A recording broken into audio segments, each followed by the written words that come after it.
Vamos a la segunda epístola de Pedro, carta segunda de Pedro, y tomaremos el texto en donde habíamos quedado la última vez que tuve este ministerio. Capítulo 1 de la carta, versículos 12 al 18.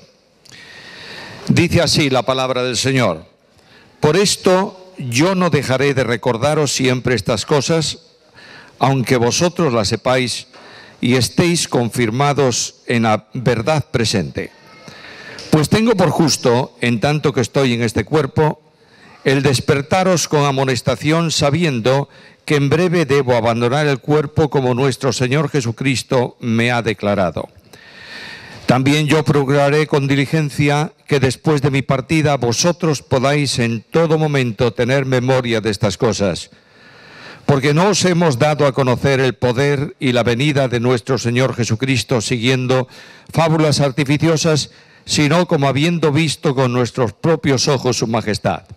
Pues cuando Él recibió de Dios Padre honra y gloria, le fue enviada desde la magnífica gloria una voz que decía: este es mi Hijo amado, en el cual tengo complacencia. Y nosotros oímos esta voz enviada del cielo cuando estábamos con Él en el Monte Santo. El apóstol escribe una epístola, el último escrito suyo, y el tema general de esta epístola es alentar a los creyentes en la vida de fe. La vida de fe no es fácil, la vida de fe es un compromiso y la vida de fe tiene muchos problemas porque Jesús mismo dijo: no son del mundo. Por tanto, Pedro está pensando no en una iglesia determinada, sino en los creyentes en general, y dice: quiero recordarles, alentarlos, animarlos en la vida de fe. Además, Pedro sabe por experiencia lo que es vacilar en la fe. Recordáis todos que Pedro está comprometido con Cristo de forma solemne en la última noche, y él dice: aunque todos te abandonen, yo no te voy a abandonar. Estoy dispuesto a morir por ti o a morir contigo. Y Cristo dijo a Pedro: Pedro, esta noche antes que el gallo canta, me negarás. Y Pedro sabe el impacto del problema de la caída en la carrera de la fe. Pedro además alienta aquí a los creyentes en una dirección concreta. La vez anterior estuvimos viendo que la vida cristiana, la vida de fe en medio de las dificultades y de las pruebas, tiene el consuelo y el aliento de Dios, pero ahora Pedro piensa en el encuentro con Jesús. Y el versículo clave de este pasaje todo que he leído es el versículo 16. Porque os hemos dado a conocer el poder y la venida de nuestro Señor Jesucristo, no siguiendo fábulas artificiosas, sino como habiendo visto con nuestros propios ojos su majestad. La vida cristiana es una vida de fe que descansa en seguridad, no en fábulas. Hay muchas formas de dividir lo que he leído hoy, pero simplemente quiero mencionaros o llevaros, conduciros a tres aspectos dentro de la lectura que hicimos. En primer lugar, ¿cuál es la base de fe? En segundo lugar, ¿cuál es la esperanza que se asienta en esa fe? Y finalmente, ¿cuál es la seguridad que descansa en la fe? Primeramente, la base de fe. Pedro da la finalidad, escribe la finalidad de su carta en el versículo 12, cuando dice: por eso no dejaré de recordaros siempre estas cosas, aunque vosotros las sepáis y estéis confirmados en la verdad presente. De modo que la finalidad de la carta es recordarle cosas. Ahora, es sorprendente ver que la doctrina bíblica es una sola doctrina. Ha sido enseñada de una sola manera. Los apóstoles, en una tradición oral, la transmitieron hablando de ella en muchos lugares. Pablo dice a Timoteo: lo que has oído delante de mí, delante de muchos testigos, esto encarga a hombres fieles que sean idóneos para enseñar también a otros. De manera que el apóstol Pablo, por donde iba, predicaba la misma verdad en todos los sitios. Así que los creyentes recordaban, los que habían oído a algún apóstol o alguno de sus enviados, recordaban lo que les había enseñado. Comenzaban a correr en la iglesia escritos apostólicos, y lo que el apóstol está diciendo es que él escribe esto para recordaros siempre que estas mismas cosas. Normalmente la gente no le gusta oír las mismas cosas. Normalmente la gente, como a los atenienses, les encanta escuchar novedades. Una cosa nueva de vez en cuando, y hoy se entiende esto así, mañana se entiende de otra manera. La Biblia es inmutable. La fe no varía. La fe es la misma. Los hombres a veces piensan de una manera o de otra, pero la palabra de Dios es la misma, y los creyentes tenemos que continuar persistiendo ¿en qué? En las mismas cosas. Por tanto, a medida que pasa el tiempo, estas mismas cosas, estudiadas en mayor profundidad, van arraigando en el alma, en el corazón del creyente, y orientándolo no solo en lo que ha de creer, sino en lo que tiene que vivir. La fe intelectual no tiene ninguna razón de ser ni vale para nada. La fe intelectual, la que está en nuestra mente, tiene que descender al corazón para hacerse vida. Y la fe no es algo que creemos, es algo que vivimos. De manera que permanentemente tenemos que actuar, que volver, que repetir, que enseñar las mismas cosas. ¿Para qué? Para no caer en enseñanzas de falsos maestros. Me sorprende, Internet es una maravilla, no hay duda ninguna. ¿Qué será esto? Voy a Google, pongo ¿qué será esto? Respuesta inmediata. Pero según todo esto es bueno en esta medida, de la misma manera, Internet hoy en día está saturando vidas de muchos creyentes que están escuchando a falsos maestros, predicando doctrina que no está en la Biblia, hablando de asuntos humanistas que no descansan en la Escritura. Y lo más sorprendente es que muchas veces sencillos creyentes dicen: qué fantástico lo que habló este hombre. No se dan cuenta de que no es correcto lo que dijo. ¿Sabes por qué? Porque no tienen clara su base de fe. Pedro dice: quiero que tengáis una base de fe clara. Además, hay otras razones. El apóstol Pedro insiste o dice por qué con esta insistencia él se propone dejar algo escrito para recordar asuntos de la fe. Versículo 13. Pues tengo por justo, en tanto que estoy en este cuerpo, despertaros con amonestación. Amonestación, a veces hay palabras, en mi tiempo la palabra exhortación era una palabra sumamente complicada. Salíamos de la reunión de la mañana, los jóvenes nos íbamos por ahí adelante y alguno decía: vaya exhortación. ¿Sabe lo que significa? Vaya paliza que nos dieron. Pero exhortación no significa golpear, significa venir al lado y decirte lo que tienes que hacer. De la misma manera, amonestar. Amonestar es: presta atención, cuida de tu vida, funciona de esta manera, sin ningún tipo de golpe. Es una manifestación de la gracia. Y el apóstol, con un corazón pastoral tremendo al final de su tiempo en la tierra, dice: escribo esto porque quiero despertaros con amonestación. Jesús dijo a Pedro: velad y orad. ¿Para qué? Para que no caigáis en tentación. Él sabe lo que significa ceder a esta ausencia de velar. Satanás, como león rugiente, anda alrededor vuestro buscando a quien devorar. Por tanto, Pedro dice: quiero despertar con amonestación vuestro interés por mantener la fe. En segundo lugar, Pedro tiene muy poco tiempo para hablar o seguir hablando a los creyentes. Versículo 14.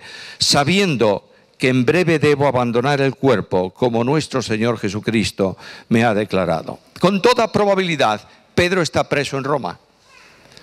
Pedro es un hombre que fue a Roma y allí fue preso, hecho prisionero en las persecuciones que comenzaban contra los cristianos. Es muy probable que Pedro esté escribiendo esto desde la cárcel mamertina, donde él estuvo preso también. No importa dónde y cómo estuvo. Lo que sí es cierto es que Pedro dice, mi carrera ha terminado. Estoy a punto de entregar, de dar mi vida, y yo quiero aprovechar los últimos alientos de mi existencia, los últimos momentos de mi vida aquí en la tierra, las últimas oportunidades que tengo para despertar vuestra conciencia y llamaros a mantener la firmeza de la fe. Es lo que más me importa, dice el apóstol Pedro. La necesidad de la Iglesia apostólica es la misma necesidad de la Iglesia de hoy. Tenemos que volver sin reservas a nuestra base de fe. No importa lo que otros crean o dejen de creer. La Iglesia tiene una base de fe y sobre esa base de fe debemos permanecer. No se puede alterar lo que no es nuestro. Es lo que Dios ha dejado escrito en su palabra y nosotros tenemos que volver permanentemente a ella. Leía una estadística. Siempre las estadísticas, o casi siempre, vienen de los americanos. Y ellos dicen que nos toca a los españoles, dirían los americanos, todos los españoles se comen un pollo cada semana. Y yo digo, ¿dónde está el que se come los 6 míos? Porque yo no me como un pollo. Pero son las estadísticas. La estadística última dice, hecha por un grupo de profesores de una institución académica importante en los Estados Unidos. La Biblia ha desaparecido del púlpito de la mitad de las iglesias. ¿Cómo no se lee la Biblia? Sí se lee la Biblia, pero no se predica la Biblia. Oh, queridos hermanos, Dios ha llevado esta iglesia a donde está, entre otras cosas, porque la Biblia es honrada en la congregación. Y no podemos abandonar en ningún momento, ni por ninguna razón, ni en ninguna situación, ni por ninguna causa, el énfasis profundo en la palabra de Dios, porque Dios habla por ella a su pueblo. En segundo lugar, después de esta razón, está la esperanza, que Pedro menciona aquí en el versículo 16. Y el apóstol habla de la profunda, la gloriosa esperanza del cristiano. Y dice, no os hemos dado a conocer el poder y la venida de nuestro Señor Jesucristo siguiendo fábulas artificiosas, sino como habiendo visto con nuestros propios ojos su majestad. Ahora notad el plural. No está diciendo el apóstol Pedro, como yo os dejé. Dice, ¿cómo os hemos dado? Son todos los apóstoles los que están convenidos en la misma base de fe y en la misma esperanza para el cristiano. La esperanza está vinculada a la venida del Señor. De manera que el apóstol Pedro dice, yo quiero alentaros a permanecer en la fe, porque la fe tiene que ver, os aproxima, os hace sentir la gloriosa esperanza de la venida de nuestro Señor Jesucristo. Notad esto. La Biblia afirma, la Biblia dice que el Señor va a venir a la tierra. Y abro mi Biblia y me voy al Antiguo Testamento para que nadie piense que la interpretación del Nuevo es de una forma o de otra. Quiero llamar tu atención a un capítulo clave en el libro de los Salmos, el Salmo 2. En ese Salmo 2 comienza a leerse que Dios, el eterno Dios, el omnipotente Dios, el soberano Dios, ha determinado que su Hijo reine y lo ha establecido así. No es una suposición teológica, es una afirmación divina. Y dice, yo he puesto mi rey sobre Sión, mi monte santo. No está diciendo yo pondré. ¿Será en el futuro? Naturalmente que sí. En el contexto de los hombres, nosotros somos esclavos del tiempo porque somos temporales, pero Dios es eterno, no hay tiempo para Él. Y Él ha definitivamente establecido que su Hijo reinará en la tierra y va a cumplirse porque Dios es Dios.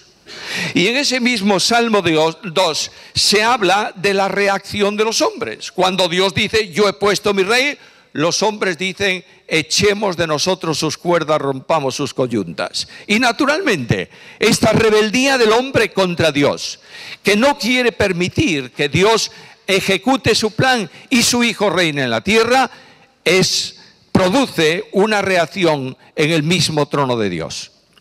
Y nos dice la Biblia que el que mora en los cielos se reirá. El Señor se burlará de ellos. Yo creo que no hace falta recordar esta mañana, ni siquiera mencionar, que nunca ha habido una mayor oposición a Dios en nuestro entorno. Que cuando Dios dice blanco, el hombre se mofa y dice negro. Que el hombre sale a la calle aplaudiendo los pecados más abominables que Dios denuncia en la Escritura. Y a estos se les ceden las plazas más importantes de nuestra nación, que se prohíben para la predicación del Evangelio. No hay duda que el hombre se ha levantado contra Dios y que este engañador príncipe del poder del mundo que se llama Satanás, rey en los reinos de la tierra, no quiere que el Hijo de Dios venga a cumplir la misión que Dios ha puesto y demandado para él.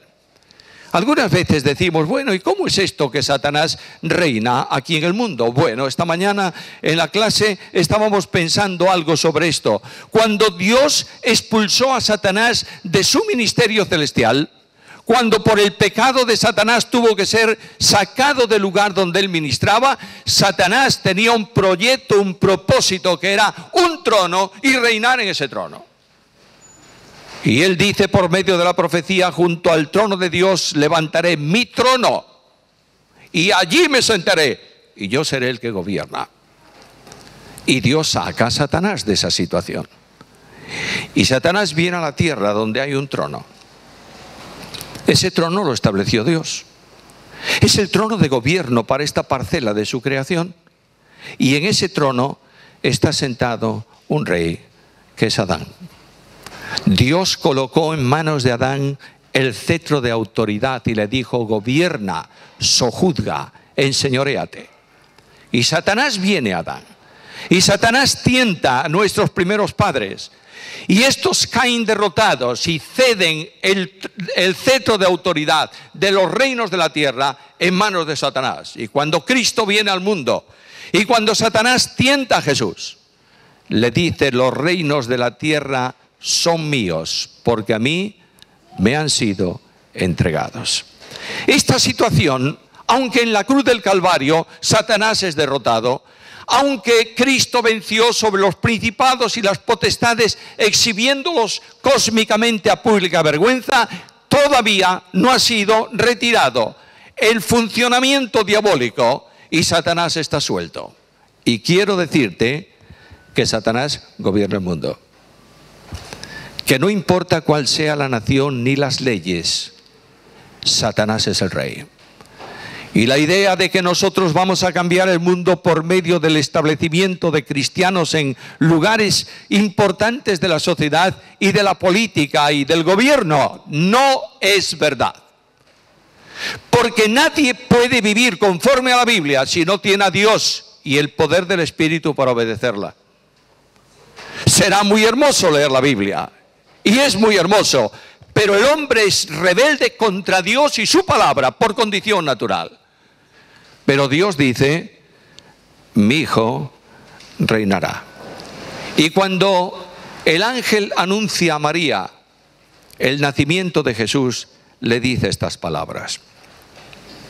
Y ahora concebirás en tu vientre, darás a luz a un hijo, llamarás su nombre Jesús.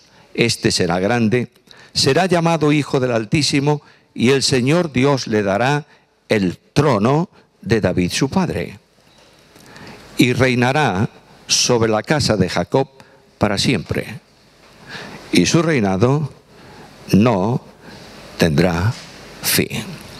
Los hombres dicen eso no será así. Pero Dios anuncia solemnemente que Él va a intervenir en la historia humana. Capítulo 2 de los Salmos, de nuevo, versículo 5. Podemos leer el versículo 4. El que mora en los cielos se reirá, el Señor se burlará de ellos. Y ahora notad el versículo 5. Luego hablará a ellos en su furor y los turbará con su ira. Lo que está diciendo el Salmo es, Dios va a intervenir. Los hombres se levantan contra el Altísimo, se disponen a pelear con Él y a impedir su plan. Y el que mora en los cielos se angustia. No, dice que se ríe. Permíteme ilustrártelo de una manera para que lo entendamos bien. ¿Estamos en verano? Sí, qué calor. No sé si habrá hormigas este año o estarán asadas también las hormigas. Pero bueno, tú vas ahora al campo en verano y observas en la hierba, observas que a veces hay una especie de caminito. No hay hierba ahí, hay tierra. Y si observas ese caminito, ¿sabes lo que están pasando por ese camino? Las hormigas. Millones de patitas, de bocas, hicieron un camino. Imagínate que yo voy al campo, voy a pasar por ese camino.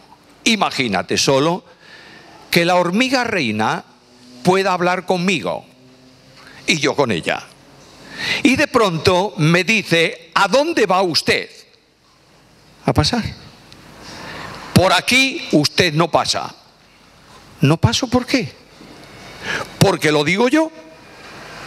Y además de esto, si usted trata de pasar, voy a reunir a todas las hormigas del hormiguero y vamos a pelear con usted. Usted por aquí no pasa. Y yo me lleno de pánico. No, me río y me agacho y le hago así. Y la hormiga reina que me amenaza fue a parar al campo de la esquina. Esto es lo que los hombres están diciendo. No pasa si nos vamos. Y Dios dice: voy a hablaros con mi furor y a turbaros con mi ira. Y hemos tenido temas de estos a lo largo de este trimestre en nuestra escuela bíblica. La historia corre conforme a la voluntad de Dios. Y un día en la historia de un hombre que se llama Daniel, Dios le dijo: mira, Daniel, te voy a explicar algo para que tú tengas claro que la historia la dispongo yo. Daniel estaba viviendo bajo el dominio, el servicio del imperio más grande de la tierra, el imperio babilónico. Y Dios dice a Daniel: mira, Daniel, después de este imperio viene otro, el Medo-Persa. Y a ese imperio Medo-Persa va a suceder otro, el Greco-Romano. Y al final del Greco-Romano vendrá otro, el Imperio Romano. Lo sorprendente es que todos estos imperios han terminado. ¿Dónde está el babilónico? En ningún lado. Fue una historia que terminó. ¿Y dónde está el Medo-Persa? En ningún lado. ¿Y dónde está el greco-macedónico? En ningún lado.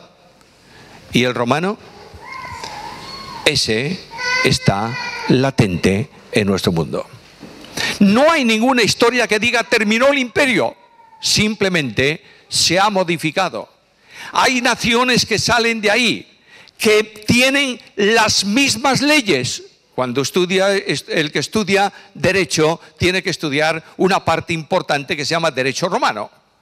Las mismas leyes, el mismo sistema, la misma forma.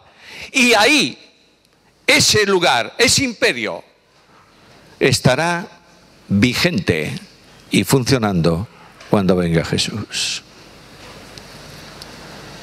Y Dios dice: yo voy a intervenir. Y la Biblia presenta una acción de un tiempo en donde Dios juzgará a los hombres por sus pecados. Claro está, ¿creéis que van a aprender?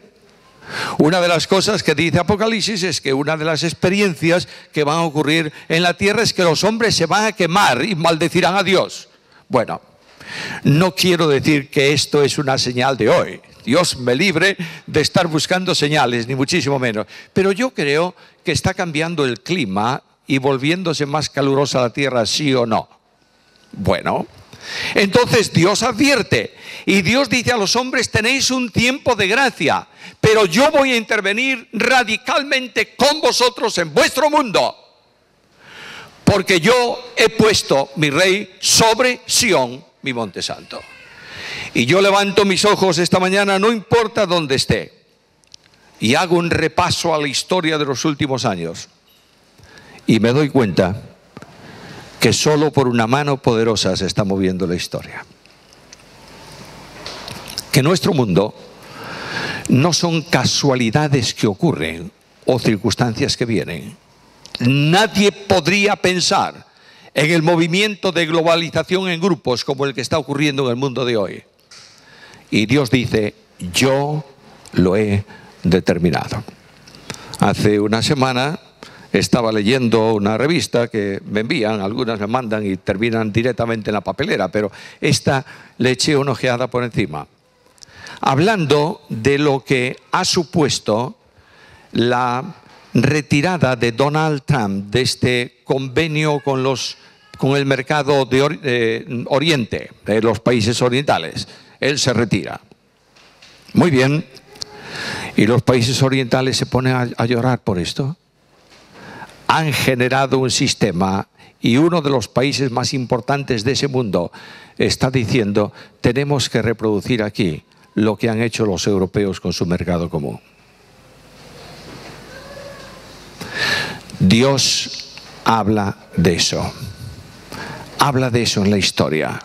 Y yo voy a la Biblia esta mañana y digo, ¡qué bendita maravilla! Todo lo que hay aquí no necesita prueba para mi vida. Por supuesto que no, ni para la tuya tampoco. Pero todo lo que hay aquí va a cumplirse al pie de la letra porque lo ha establecido Dios. ¿Lo crees?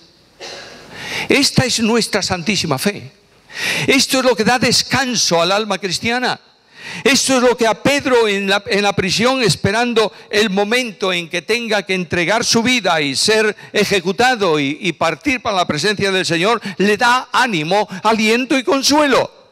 Es lo que en lugar de hacerle entristecer y quejarse lamentablemente, escribe una carta diciendo, quiero que tengáis esto cuando yo me muera, porque quiero alentaros a proseguir en vuestra fe. La certeza del cristiano es la venida de Jesús. No importa en qué posición estés tú. Puedes pensar que va a ser inminente, puede ser que sea al final, puedes pensar, no importa tu pensamiento específico. La gran verdad bíblica es esta: Jesús viene. Y esta es nuestra bendición y nuestra esperanza. La esperanza cristiana descansa en algo, versículo 16, la segunda parte. Como viendo o habiendo visto con nuestros propios ojos su majestad. A veces las profecías dan la impresión de que son asuntos del pensamiento del profeta. Mira, tuvo ahí un sueño y dijo estas cosas. Pedro dice, yo no estoy anunciando nada nuevo. Estoy recordando lo que hemos visto. E indudablemente el apóstol Pedro está pensando en aquel momento, en Mateo capítulo 17, en que él juntamente con Juan y Santiago subieron con Cristo al monte de la transfiguración. Y allí delante de ellos el Señor Jesús se transfigura. El resplandor de la deidad surge. La maravillosa visión de esta gloria magnífica aparece. El Dios de la gloria da testimonio y dice, este es mi Hijo amado. Y toda esa maravilla tiene que ver con la venida de Jesús aquí a la tierra. Allí está el glorioso Señor. No es el hombre pobre, triste, humanamente hablando, que camina por los caminos polvorientos de Palestina, que es avergonzado por la desidia de muchas personas, que es cuestionado por la mayoría de los religiosos, que va a ser muerto en Jerusalén. No es ese hombre el que ven ellos, sino el glorioso Dios, creador del cielo y de la tierra, omnipotente y soberano, brillante, reluciendo con la gloria de su majestad. Y le dice, este es mi Hijo amado. ¿Y qué dice la Biblia? He puesto mi Hijo sobre Sión, mi monte santo. Aquellos hombres no podían entender cómo Jesús, el Rey, el Mesías, iba a morir. Mucho menos para un judío, tal cosa era impensable. Pero este Señor de señores que muere para que tú y yo seamos hoy ciudadanos de su reino, es el que va a reinar en gloria sobre este mundo. Habiendo visto con nuestros propios ojos su majestad. Es el anticipo del reino. Por eso, mis hermanos amados, quiero deciros que las profecías del Nuevo Testamento no tienen nada que ver con la forma de las profecías del Antiguo. Que los profetas del Antiguo Testamento hablaron porque habían recibido una determinada revelación y ellos decían lo que habían visto. Es más, muchos de ellos se empeñaban en descubrir de quién hablo, de quién he dicho esto, qué significa esta profecía, y estaban invirtiendo tiempo hasta que un ángel les decía: deja eso, eso no es para ti, es para tiempos venideros. Pero en el Nuevo Testamento las profecías no son asuntos y relatos futuros y posibles. Dios ha puesto el ejemplo y han visto la majestad de lo que anuncia. No es algo que supuestamente puede venir, es algo que se ha manifestado a la vista de 3 personas para que nosotros sepamos que la profecía que viene es ya anticipada en el monte de la transfiguración. Ahora, notad algo más. Versículo 17. Él recibió de Dios Padre honra y gloria, le fue enviada desde la magnífica gloria una voz que decía: este es mi Hijo amado, en el cual tengo complacencia. Nota, no desde cualquier gloria, desde la gloria magnífica. La Biblia, cuando habla de gloria magnífica, está hablando de la gloria de Dios. Está hablando de aquel que está sentado en el trono de gloria.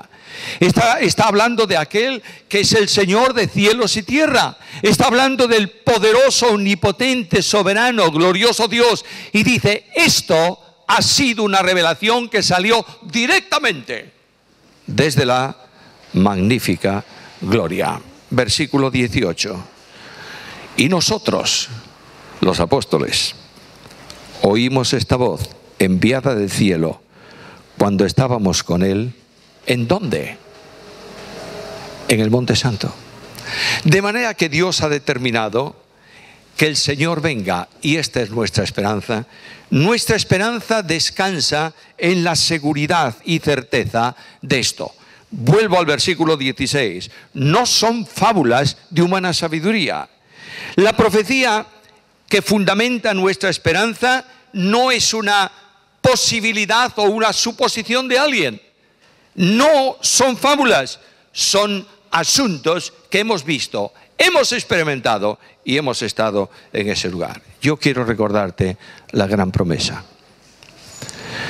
No sé lo que tú piensas del reino, tampoco me preocupa. No sé si crees que el reino va a ser literal, milenial o no, eso da lo mismo. Lo que quiero decirte es que la Biblia dice que tú estás en el reino, ¿lo crees o no? Pero hay algo más. Yo escucho a Jesús. Escúchalo tú también. No se turbe vuestro corazón. Creéis en Dios, creed también en mí. En la casa de mi Padre hay muchas moradas. Si así no fuera, os lo hubiera dicho. Voy pues a preparar lugar para vosotros. Y si me fuese y os preparase lugar, vendré otra vez y os tomaré a mí mismo, para que donde yo estoy, vosotros estéis conmigo. Esto es lo que llena de paz mi alma esta mañana. ¿Cuándo vendrá, Señor? No lo sé, pero sé que viene. Y lo más sorprendente es que Dios a su iglesia, a los suyos, a los salvos, a todos los que han creído en Él a lo largo de los siglos, no hay distinción para esto, los va a tener ¿con quién? Con Él. Y ahí podremos estar a su lado y contemplar su gloria y ver la hermosura de aquel que murió por mí en una cruz. Ver las manos taladradas y saber que esas manos fueron heridas para que yo tenga vida y vida eterna. Sentir que me amó de tal manera que descendió del cielo y vino a buscarme en mi senda extraviada, en mi miseria personal, en el valle de mi angustia, en la desesperación, en la soledad de una vida sin Cristo. Y me encontró y me tomó sobre sus hombros y me llevó al redil. Y desde entonces somos compañeros y amigos. Él está conmigo, yo estoy con Él.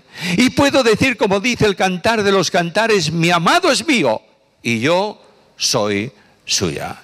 ¡Qué bendición tan grande! Miro la grandeza de esto y digo, bueno, voy a reflexionar sobre el lugar, puedo hacerlo.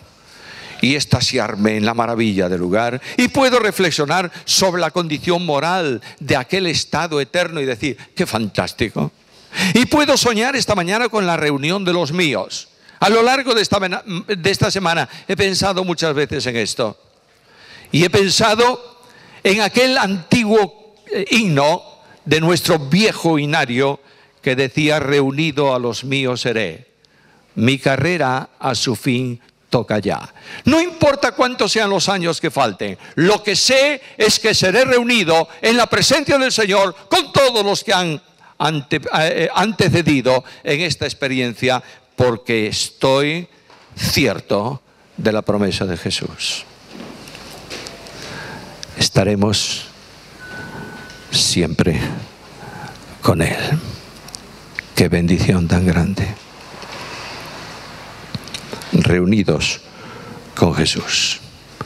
Como dice Marcos Vidal en su canción, solo quiero contemplarle de rodillas y perderse mi mirada en su mirada, y que pasen muchos años y que nadie diga nada, porque estoy viendo al Maestro cara a cara. Esta es la bendición.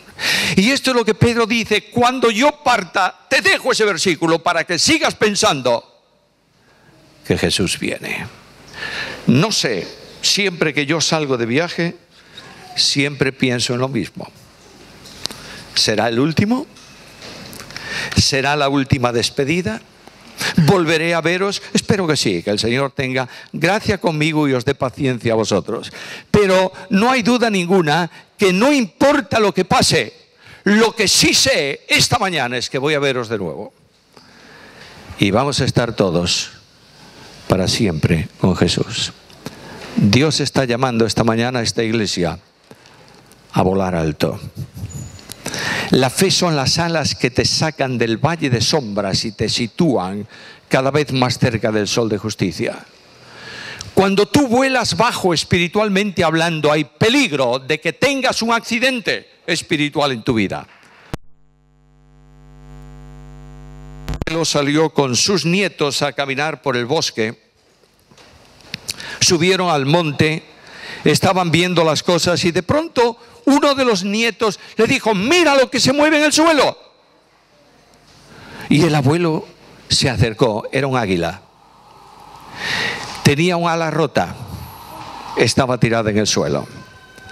Y el abuelo trató a aquel animal como pudo y uno de los nietos le dijo: ¿por qué está así? Y el abuelo le dijo: porque voló muy baja y se dio con los cables de la luz. A veces nosotros no nos damos cuenta de los peligros hasta que estamos destrozados en nuestra fe en el suelo. Dios quiere que esta mañana toda esta congregación remonte el vuelo y se acerque a Jesús y diga a Jesús: Señor, quiero verte directamente y sentir tu presencia. Quiero descansar en ti. Quiero ser un creyente luminoso en un mundo en tinieblas, un creyente gozoso en una sociedad angustiada y un creyente con esperanza en un mundo sin esperanza. Que Dios permita que esta sea la bendición nuestra en esta mañana.